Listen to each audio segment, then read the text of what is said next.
Good, good afternoon to all of you. Today I am going to discuss about urban growth studies. In previous classes, we have discussed about different types of urbanization pattern, different types of concepts in urbanization, the role of remote sensing in urbanization, urban studies. Okay, so now we are going to see what is urban growth and how we can study, how we can analyze urban growth. So before starting the topic that is urban growth studies, we need to first see what are the global trends in urbanization. So as we know that urbanization is a serious issue around the world, and in 1960s, the global urban population was just 34% of the total population. However, in 2014, the urban population is accounted for 54% of the total population, and it is continuously growing. That's why urban population is continuously day by day growing because of the rapid population growth. So it is expected that by 2050, the people living in urban area is expected to reach around 66%.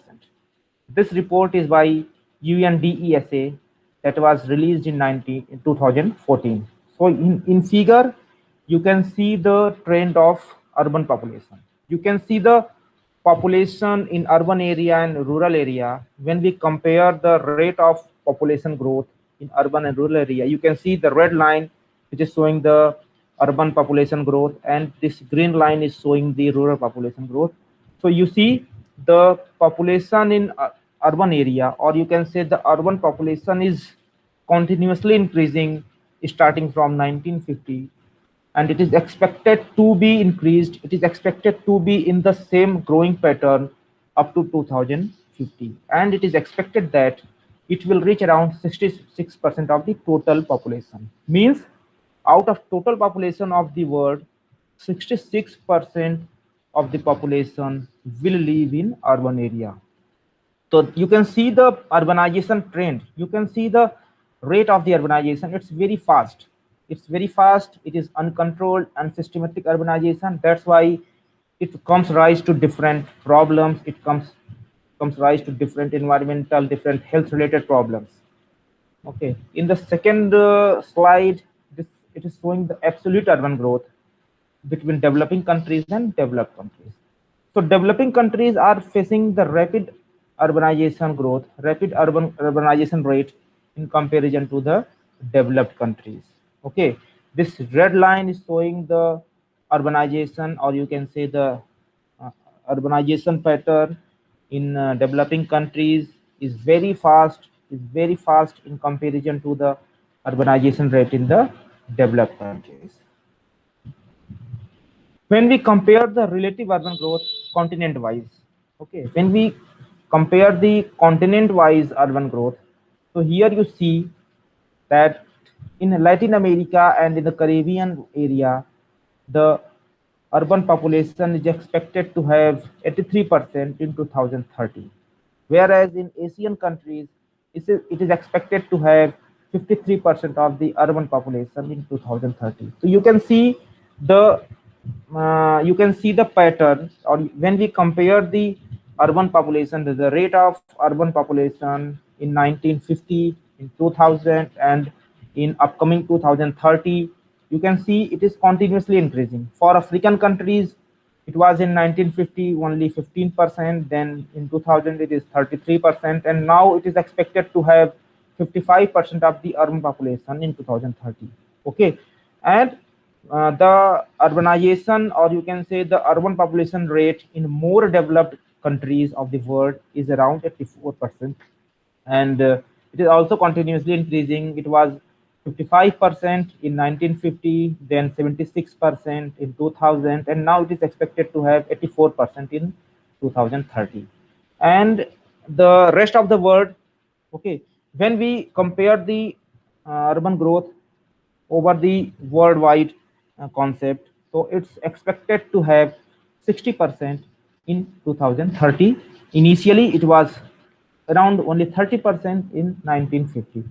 So when we compare the relative urban growth, It is also showing the same kind of pattern, like most of the continents in the world, Africa, Asia, Latin America, they are facing the rapid urban population. They are facing the rapid urbanization in terms of population growth and other factors. So what are the reasons for urbanization? The first and foremost reason for urbanization is population growth. As we know that population growth, or the urban, or you can say the world population, is growing day by day. Right now we are having around 70 billion population of the world. So the population growth is one of the important reason for rapid urbanization. Second important reason for rapid urbanization is the increased economic activities. Most of the people are moving to the urban area from the rural region for better economic activities, for better health facilities, for better education facilities. So that is increasing the number of urban dwellers. So because of the increased number of urban dwellers, there is a rate, there is a fast urbanization rate. So urbanization rate is very fast because of the migration from the rural area to the urban area. That is because of the you can say that is mainly because of the economic activities. Most of the people right now, most of the people want to live good health life. They want to have good health facilities. They want to have good economic conditions. So they are moving to the urban area from rural area. So there is a very fast rate of migration from the rural area to urban area, that is leading to the rapid urbanization. And third one is the increased urbanization rate, means the impervious surface is increasing. The urban area, you can say the buildings, the concrete surfaces are increasing day by day. So the increased urbanization rate is also responsible for the increased urban population. So these three factors, these three regions are mostly responsible for the rapid urban population or rapid urbanization. So before going, we need to study, we need to know different concepts in urban studies: urbanization, urban growth, and urbanism. These are three important concepts, and it is needed to understand what is urbanization, what is urban growth, and what is urbanism. So urbanization, in a simple way, it's a process which leads to a higher proportion of the total population of an area to live in the cities and towns.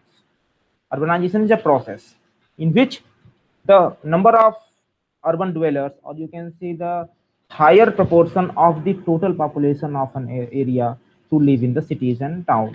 The number of populations living in the cities and towns are growing day by day. That is leading to urbanization. Urban growth is absolute or simple growth in the number of urban dwellers. Okay, what is the number of urban dwellers? Okay, if the number of urban dwellers are increasing day by day, so this kind of absolute and simple growth in the number of urban dwellers are known as urban growth. And third and very important is urbanism. Urbanism is a characteristic way of the life of urban dwellers. How urban dweller how urban dwellers are living in an area, how urban dwellers are living their life in city, in town, is known as urbanism. So urbanism is a way in which the urban resident or person living in urban area lives their life. What are the characteristics of their life? What, how much healthy life he is having in urban area is known as urbanism. So the rapid growth of the cities in the developing world has produced several distinctive forms and processes. Okay, most of the cities are having urbanization, but cities are having different processes. Cities are having different kinds of forms of urbanization. No two cities may have same types of urbanization pattern, same type of urbanization processes, because it totally depend on the nature and characteristics of the urban dwellers, environmental condition, and other socioeconomic condition of that urban area. Now it is very important to understand the difference between urban sprawl and urban growth. Both are almost similar, but the pattern, the density, and the rate at which built up land develops are the basis for contemporary debate. Okay, the pattern, the density, and the rate of the built up land development, these are the basis for the debate between urban sprawl and urban growth. So, as a contemporary planning issues, there is a debate over the understanding of how and why urban areas are growing. Okay, although urban sprawl is a type of urban growth, urban sprawl is a type of urban growth, but sprawl is dependent on the way in which development occurs. Okay, how a urban area is developing, what are the factors, in what way urban area is developing is totally dependent on the urban sprawl. So urban sprawl is a kind of developmental processes in an urban area. How an urban area is developing, in what way that urban area is developing, is known as urban sprawl. Okay, so most of the cities are often experiencing growth, either physically or population wise or by the combination of both. Cities are growing day by day. Cities are having rapid urbanization. Cities are having urbanization pattern either in physical way or in population way. Okay, so the urban sprawl is much more complicated because it may or may not qualify as urban growth. Urban sprawl may be considered as urban growth, but it is not necessary. It is dependent on some factors. It is dependent on some, like you can say, the components on which we can say urban sprawl as urban growth. So, how a city or how a town is growing, that can create the appearance of a sprawl. So, sprawl is the way in which a city is growing. Okay. So, without urban growth, there would not be appearance of urban sprawl. Urban sprawl may be there if there is urban growth. Urban growth is there, maybe urban sprawl. You can say urban growth and urban sprawl both are complementary to each other.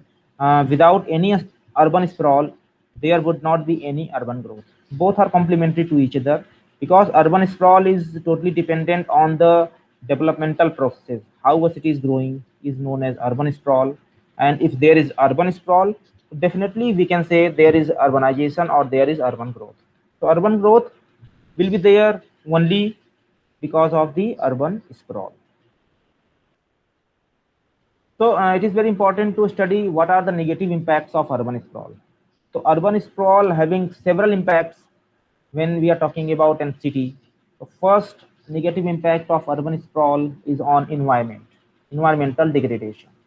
Okay, because of the rapid urban sprawl, environment is decreasing day by day. In the quality of environment, the quality of environmental condition is degrading. So environmental degradation includes the increased impervious surface. Impervious surfaces are increasing day by day, like all the impervious surfaces, including concrete surface, asphalt, and other metal roads, and all the building structures, all the, you can say, flyovers, overways, everything. So it all includes the impervious surfaces. So environmental degradation includes the increased impervious surfaces and degraded water quality. As impervious surface is increasing, impervious surfaces are increasing day by day. Because of that, there is a degradation in the water quality. Water quality is getting poorer and poorer. There is the water quality is not useful for drinking purposes. Okay, because of the rapid urban sprawl, there is a loss of wildlife habitat. Habitat loss is there. Okay, wildlife suitability is affecting by the urban sprawl. These are some negative environmental degradation. These are some negative environmental effects of the urban sprawl. Poor air quality is also there because of the increased air pollution. If there is urbanization, so most of the people are having vehicles. Because of the increasing number of vehicles, there is a increase in the air pollution. So because of the increasing air pollution, urban quality, or you can say the poor air quality is there. Because of the poor air quality, we may have different kinds of health issues, health related problems. Okay, so sprawl, or you can say the negative impacts of urban sprawl affecting the environment, the climate, or you can say the entire atmosphere of that city. Second negative impact of urban sprawl is on the city. City is degrading day by day. There is a degradation in the cities because of the traffic. Traffic is increasing. More congestion is there. Traffic congestion is there because of the number of increased vehicles. There is a traffic jam. Okay, So, and there is longer commutes, higher taxes are there, the loss of local businesses because of the degradation of the city, intercity decay is there. Okay, these are some negative impacts of the urban sprawl on the city. Third is social degradation. Social degradation includes the decline in economic opportunities. Economic opportunity means the number of poor are increasing day by day. Although they are living in urban area, but they don't have good economic source. They don't have much you can say effective economic way to live their life. They don't have good health facilities. They don't have good educational facilities. So there is a declining economic opportunities for the urban poor. There are loss of sense of places and communities. Urban green spaces are reducing day by day. There is reduction in the access to the open spaces that includes the urban green spaces that include the parks, playgrounds, golf course, other community spaces are there. They are reducing continuously day by day. Okay, and it also there is also reduction in the social interaction. People are not having good interaction with each other. They are isolated because of the stressful life, because of the very fast life of urban area. Okay, so urban sprawl is not only affecting the environment, but it is also affecting the city and social aspects of the urban dwellers. Okay, so when we are talking about the next problem, that what is the problem with the urban sprawl term? So urban sprawl term cannot be used directly because there is no universally accepted definition of urban sprawl. Okay, and it is also considered that not all the urban growth is considered as the urban sprawl. Okay, sometimes the same development can be considered as urban sprawl to some and not to others. So the use of the term urban sprawl has a negative connotation, and not all urban growth is necessarily unhealthy. Okay, so urban sprawl may be having different forms, different processes, different types, depending on the factor, depending on socioeconomic condition, depending on the environmental condition of that area. So we cannot say that this is urban sprawl. Urban sprawl may be considered as urban growth, but it is not necessary. So the term urban sprawl has a negative connotation, but it is not necessary that all the urban sprawl is considered as the urban growth and all the urban growth is necessarily unhealthy. Maybe some cases urban growth may be healthy, urban growth may be required for that urban area. So some types of growth are actually remedies for urban sprawl. In some cases, urban growth are important, urban growth are useful for the urban sprawl. So there is a problem with the term urban sprawl. So we generally use urban growth instead of urban sprawl because there is no universally accepted definition. It may vary from place to place. It may vary from city to city. It may vary from country to country, depending on the local environmental factor, depending on the local socioeconomic condition. Okay, so there are multiple urban growth classes. When there is urbanization, or you can say there is urban growth, so there may be different categories or different types of urban growth. So there are three different types of urban growth: infill, expansion, and outlying. I will discuss one by one what is infill, what is expansion, and what is outlying. Under outlying, we are having three subcategories: isolated, linear branching, and clustered branching. So first we will discuss infill. So infill happens if a non-urban pixel is converted to the urban pixel and it is already surrounded by at least 40% of the existing urban pixels. Okay, in simple way, a non-urban pixel, when a non-urban pixel is converted to the urban pixel and that non-urban pixel is already surrounded by 40% existing urban pixels, then this kind of process, this kind of phenomena is known as infill. Infill is defined as the development of a small area that is surrounded by the existing developed area. If a small area is started developing and it is already surrounded by developed area, so this kind of mechanism, this kind of process of that urban growth is known as infill. Okay, now expansion. So expansion is characterized by a non-urban pixel is being converted to urban use that is already surrounded by no more than 40% of the existing urban pixels. Okay, if a non-urban pixel, or it may be any pixel, any rural pixel, or it may be any class other than urban class, okay, if it is characterized by non-urban pixel that is being converted to the urban use, and it's surrounded by no more than 40% of the existing urban pixel, then this process is known as expansion. Expansion is, in a simple way, is defined as the spreading out of urban land cover from existing developed area. If there is a spreading of urban land cover from the existing developed area, or from the existing developed land, from existing urban area, then this kind of process is known as expansion. So expansion is one of the important urban growth class. It tells us, it defines as how much area is spreaded, how much area is spreading over the urban area. Okay, that is expansion. Now third one is outline. Outline is very important. Outline is characterized by a change from non-urban to urban land cover that is occurring beyond the existing urban areas. Okay, it is characterized by the change of the non-urban. If there is a pixel of non-urban area and it is changing into urban area, and that is beyond the existing urban area. If there is a boundary of urban area, and out of that boundary, if there is some non-urban pixel, and that non-urban pixel is going to change into urban land cover, that kind of process, then that kind of mechanism is known as outline. Means outline is the, you can say outline is the process of the urban expansion beyond the existing urban boundary, beyond the existing urban area.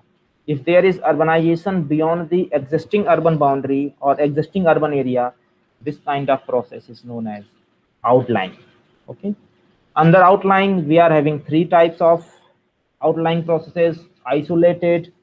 So isolated is defined as one or several non-urban pixels that is away from an existing urban area are converted to urban use. Okay, isolated is also defined as a new small area of construction that is already surrounded by non-urban land and some distances from other developed area.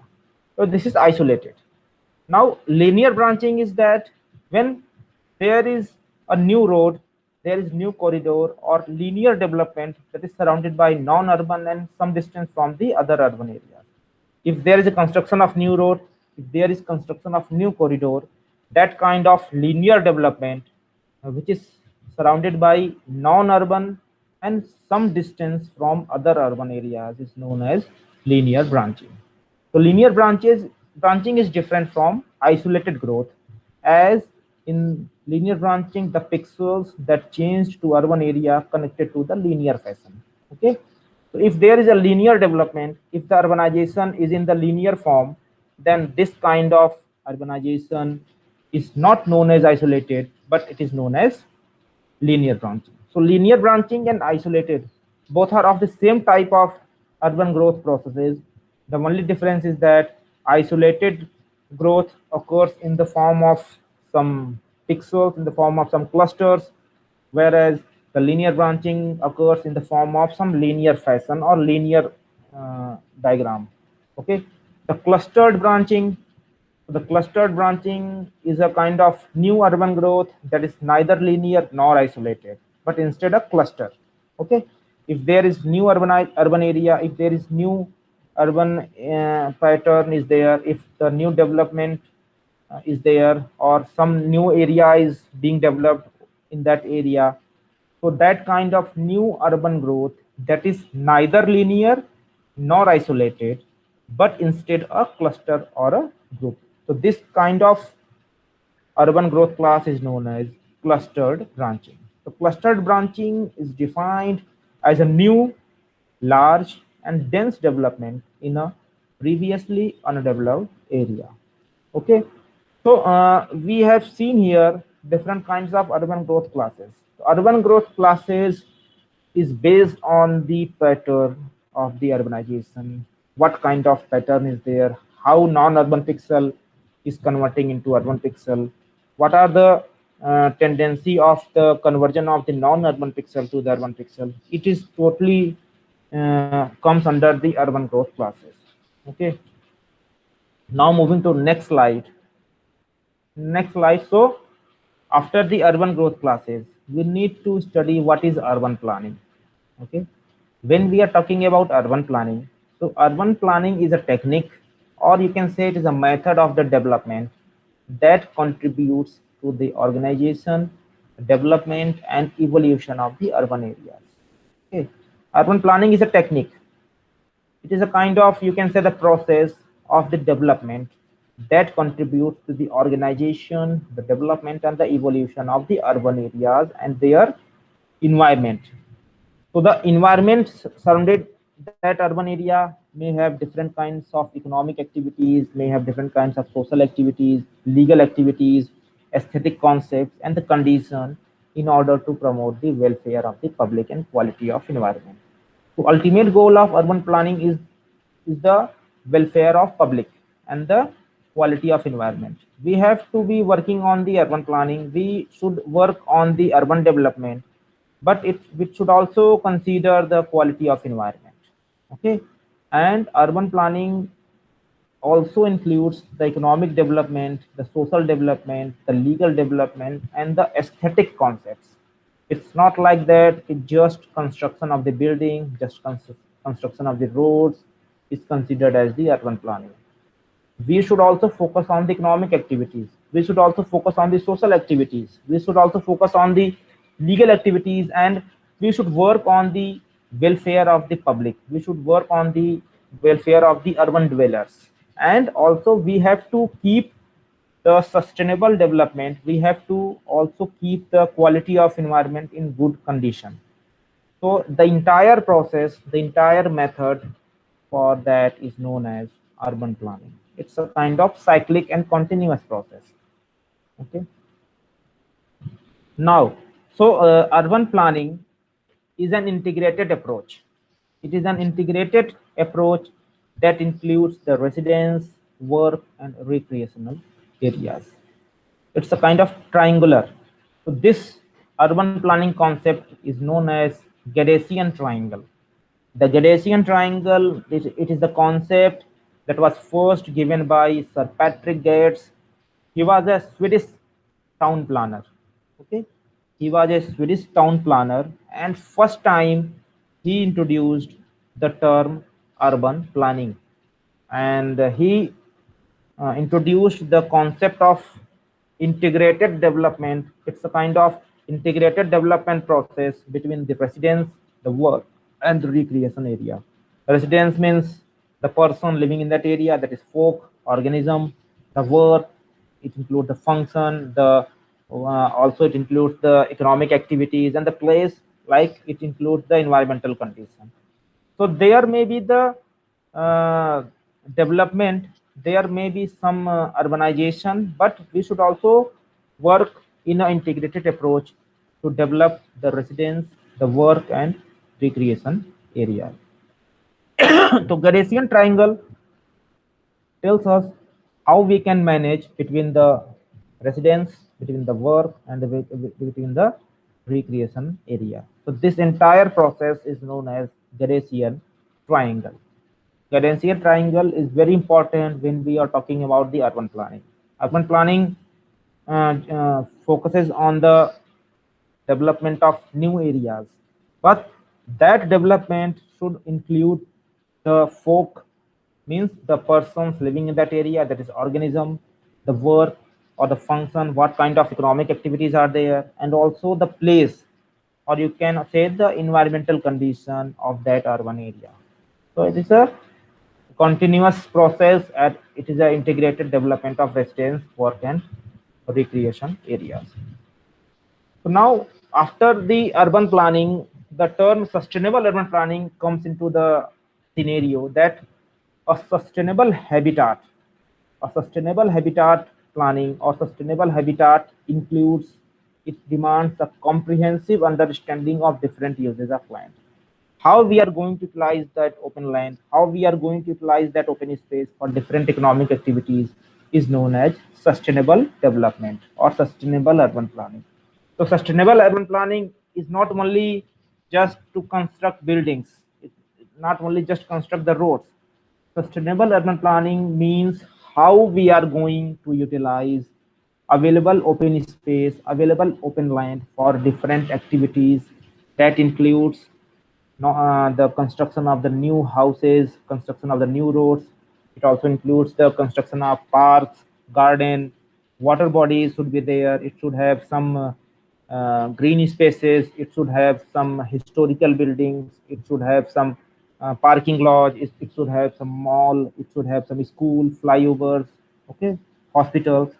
So the entire sustainable urban planning includes, or you can say it's a comprehensive understanding of the utilization of the available land, available space for different land use. So in order to prepare urban development plan, in order to go for urban development, the planners needed the detailed information on the distribution of land. Before going for any urban development, before going for any urban planning, first we need to have the prior information about the existing land use, existing distribution of the land in different land use, land cover categories, so that it can be used for further development and its use in the city and its surroundings. Okay, before starting any developmental plan, before starting any developmental activities, we first need to have the detailed and accurate information of the existing land use and the existing distribution of different land use.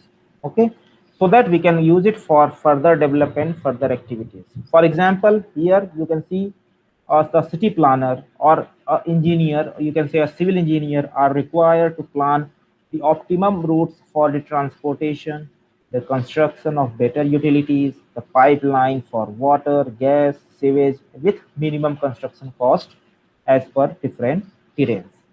So for a city planner, we need to have some optimum routes for transportation. So transportation is also an important part of the urban planning. We need to work on the optimum routes for the transportation. We need to work for the good transportation system. We need to have good transportation facilities, so that it will be very much useful for better utilities, for better for providing the better utility services and amenities to the person living in that area. Utility services including the pipeline for the water, gas pipeline, sewage system. It also includes different kinds of electricity and other utility services. Okay, so sustainable urban planning includes all the factors. It includes all the utilities. It includes all the amenities related to that urban area. Okay, so sustainable urban planning, for a sustainable urban planning, we should work on the comprehensive utilization of the available land use. We should work on the comprehensive understanding of the distribution of existing land into different land use, land cover categories, so that we can go for the future developmental activities. We can go for the development of new urban areas. Okay, because for an example, because this urban planning includes not only the existing scenario, but we should also work on the future scenarios also. We should focus on the future developmental activities. So it can be possible only when we have the current, when we have the information about the current scenario. But when we have the information about the current distribution of the land use and land cover information of that urban area. So the sustainable urban designing, or when we talk about sustainable urban planning, it includes multiple factors. It should have some open space for heritage, for historical buildings. There should be some availability of green spaces for social activities that will include the golf course, parks, garden, and other things. There may be some pathways that is designed among the urban facilities. There is required to have some landscape design. Restoration of the historical building is also a part of sustainable urban planning. We have to restore the historical buildings. Okay, the application of micro energy generation. We should also focus on the generation of energy That energy generation includes the micro type of energy, solar energy, wind energy, and this you can say hydropower plants. So sustainable urban planning includes the generation of energy also. It should also focus on the designing of elevation of the buildings, application of sustainable urban design criteria. Okay, we should also work on the architecture criteria and the allocation of the facilities to the manage the heritage village, allocation of the marketplaces, allocation of the malls, allocation of the special economic zone for different social purposes, for different social activities, and allocation of hotels for rehabilitation of the heritage. Okay, so sustainable urban planning not only including the construction of the buildings, but it should also focus on these factors. That includes the heritage, that includes the historical buildings, that includes the landscape design, that includes the pathway design, green spaces, okay, the allocation of hotels, allocation of the malls, markets, some special economic zone for different social activities, the allocation of the facilities that is used to manage the heritage village, the application of the architecture criteria, the application of sustainable urban design. Okay, here in sustainable urban planning, we can use the past data, we can use the historical data sets to see the past trend, and on the basis of past trend, we can go for the future design, we can go for the scenario of the future landscape depending on the past trend. So in that case, we may use multi-temporal geospatial data sets. Geospatial data sets includes the satellite images that is derived from different satellite sensors, different Indian or foreign sensors like Landsat, QuickBird, Iconos, LIS3, LIS4, Sentinel. Okay, so sustainable urban planning requires several input data sets, several variables that includes past or historical data sets. Past or historical data sets can be achieved, can be utilized by using spatiotemporal remote sensing data sets.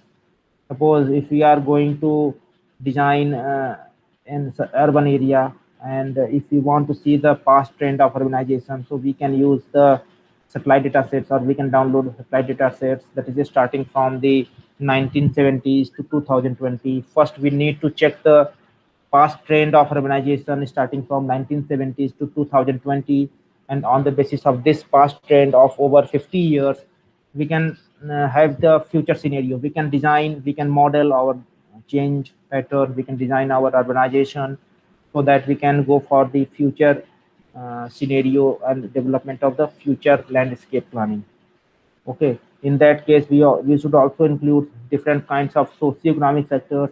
Socioeconomic factors includes the population density, okay, number of males, number of females, literacy rate, okay, what is the what is the rate of urbanization, what is the number of male, female, and one important factor is that we can also incorporate biophysical parameters like temperature condition, what are the rainfall condition, precipitation, what are the precipitation type, okay, and also we can include different socioeconomic variables, we can include different biophysical variables, we can also include the GDP or urban growth pattern. We can also include uh, the amount of rainfall. We can also include the rise in the temperature. We can also include the soil condition. We can also include the forest cover. Forest cover is also having important role in sustainable urban planning. If we are talking about the green energy, if we are talking about the carbon emission, so in case of carbon emission, we should also focus on the forest cover, how much area is under forest cover, what is the what is the changes in the forest cover. So depending on that, we can go for the estimation of carbon emission. Okay, urban green spaces, we can also study the change in the urban green spaces over the period of 20-30 years to see how much vegetation or how much vegetated surface is converted into impervious surface. Okay, So impervious surfaces are directly affecting the environmental condition of that area. So we need to study the impervious surfaces that may be studied on the basis of the past trend, past change in the urban green spaces or vegetated surface. Okay, so all these factors, all these you can say the uh, concepts are very important when we are talking about sustainable urban planning or sustainable urban design. Okay, because and one important thing is that energy is also an important part of sustainable urban area. In urban area, energy is also important. So for energy generation, we should work on the this solar energy. We should work on this wind energy. We should work on different hydropower plants, hydro energy. Okay, and this historical buildings should also be restored. There may be some conservation of historical buildings. Okay, so sustainable design, or you can say the sustainable designing of urban area is a comprehensive process. It requires the comprehensive information about that area. Okay, that information may have different types of socioeconomic information, different kinds of biophysical information, different kinds of other information that are required to get the past trend of the urbanization, and on the basis of that past trend, we can go for the future scenario of that urban landscape or that urban area. Okay, so remote sensing in GIS technique can help in this type of studies. In urban growth studies, we can easily apply remote sensing in GIS technique so that we can effectively analyze the urban growth pattern. We can effectively analyze the types of urbanization. We can effectively analyze the rate of population growth over the period of time. Okay, right now we are having satellite images available from different sensors, and by using the satellite images of different sensors over the temporal scale, we may have exact and accurate urbanization pattern over a period of 20, 30, 50 years. Okay, so depending on this, we can also analyze the, you can say, the impact of urbanization on the agricultural land use. We can also study the decrease in the agricultural land use or crop yield, and what are the role of urbanization on the crop yield estimation, on the loss of agricultural land. Okay, we can also study the urbanization, effect of urbanization on the soil loss. We can also study the effect of urbanization on the environmental condition, increase in the population, increase in the air quality, decrease or bad air quality. All these things can be done by analyzing the past trend, that can be done using geospatial technology. And by analyzing that, we can easily and accurately predict the future landscape scenario that may be very much useful for sustainable urban designing or sustainable urban planning. Okay, so here in today's lecture, we have discussed different difference between urban growth and urban sprawl, different urban growth classes, the negative impacts of urban growth on environment, on city life, on human life. Okay, then we have also discussed different kinds of sustainable urban planning, different kinds of sustainable designing pattern, and what are the requirements for sustainable urban planning, sustainable urban management. Okay, thank you very much for today's lecture. And if you have any question, you can ask. Then you can ask your queries. You can ask your questions, and the questions related to today's lecture will be uploaded on your LMS. You can go to LMS and attempt the questions to get the more benefit information about the urban area. Okay, thank you very much. Thanks to all of you.